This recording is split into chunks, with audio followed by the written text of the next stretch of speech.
Bismillahirrahmanirrahim. Assalamualaikum warahmatullahi wabarakatuh. A'udzu billahi minasyaitonir rajim. Bismillahirrahmanirrahim. Wa nunazzilu minal qur'ani ma huwa syifaa'un wa rahmatul lil mu'minin wa la yazidudz zalimina illa khasara.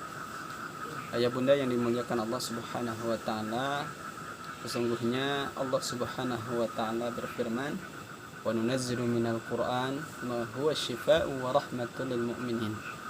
Dan kami sungguh telah menurunkan Al-Qur'an yang di dalamnya fihi syifa'u. Syifa' itu artinya penyembuh, wa rahmah dan rahmat lil mu'minin, untuk orang-orang yang beriman.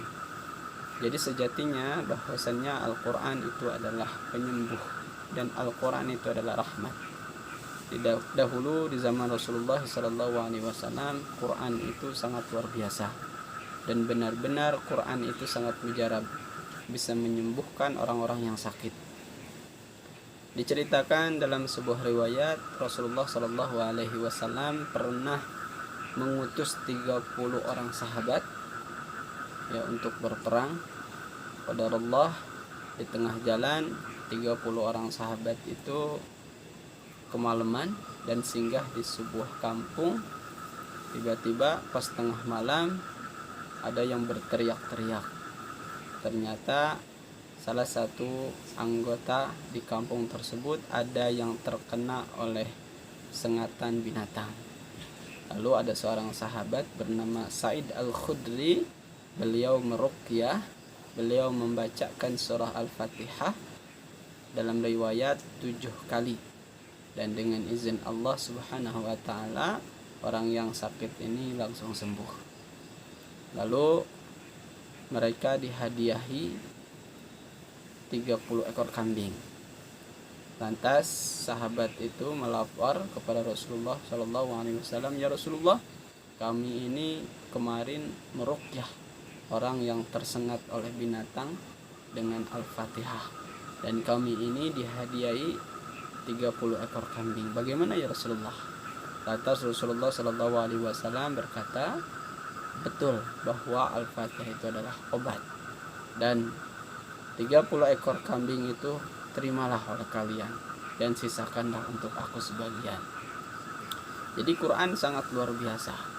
Rasulullah pernah juga dalam sebuah riwayat menyembuhkan orang yang gila dengan sekali tepukan. Jadi Quran itu benar-benar bisa mendatangkan syifa atau penyembuh. Ya. Lalu pertanyaannya, bagaimana supaya Quran itu menjadi penyembuh? Ada beberapa tips agar Al-Quran itu bisa menjadi syifa, bisa menjadi penyembuh. Yang pertama adalah al-ikhlas. Ikhlas, memurnikan. Ikhlas niat kita membaca itu harus karena Allah. Wa ma umiru illa liya'budullaha mukhlishina lahuddin. Kita ketahui bahwa ibadah itu bisa diterima oleh Allah Subhanahu wa taala, syaratnya ada 2. Yang pertama adalah ikhlas, tujuannya hanya karena Allah Subhanahu wa taala. Yang kedua adalah al-ittiba. Apa ittiba itu? Ittiba adalah mengikuti ajaran Rasulullah sallallahu alaihi wasallam. Yang kedua, supaya Quran kita menjadi syifa, menjadi penyembuh, adalah makanan kita harus yang halal dan yang baik. Ya ayyuhalladzina amanu kulu min thayyibati ma razaqnakum washkuru lillahi in kuntum iyyahu ta'budun. Hai orang-orang yang beriman, makanlah oleh kalian rizki yang thayyibat, yang baik, yang halal. Washkuru lillahi in kuntum iyyahu ta'budun, sebagai rasa syukur kita kepada Allah Subhanahu wa taala.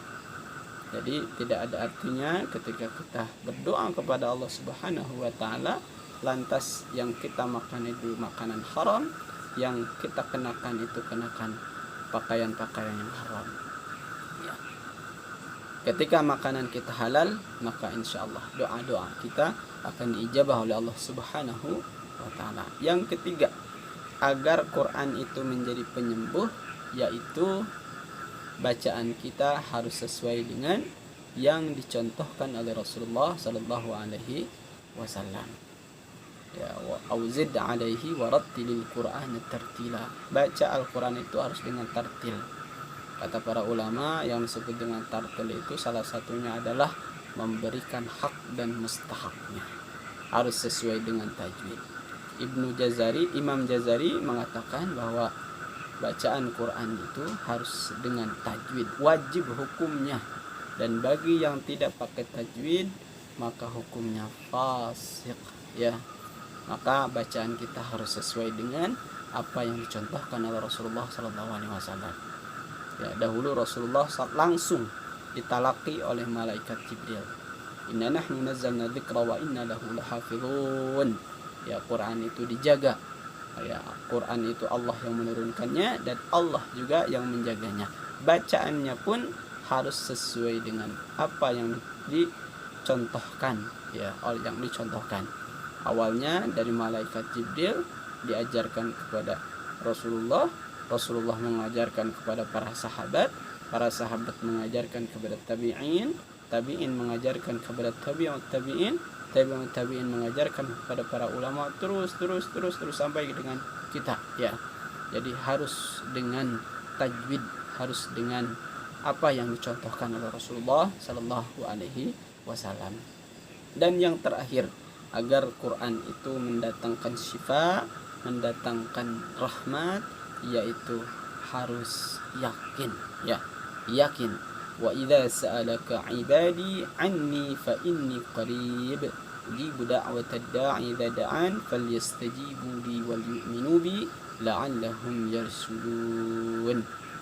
Ya, Allah Subhanahu wa Ta'ala berfirman, apabila hambaku bertanya kepadamu tentang aku, maka katakanlah fa inni qarib, aku ini dekat dan aku ini akan mengabulkan apa yang engkau mohonkan. Yakinlah bahwa Allah itu maha mengabulkan doa, ya.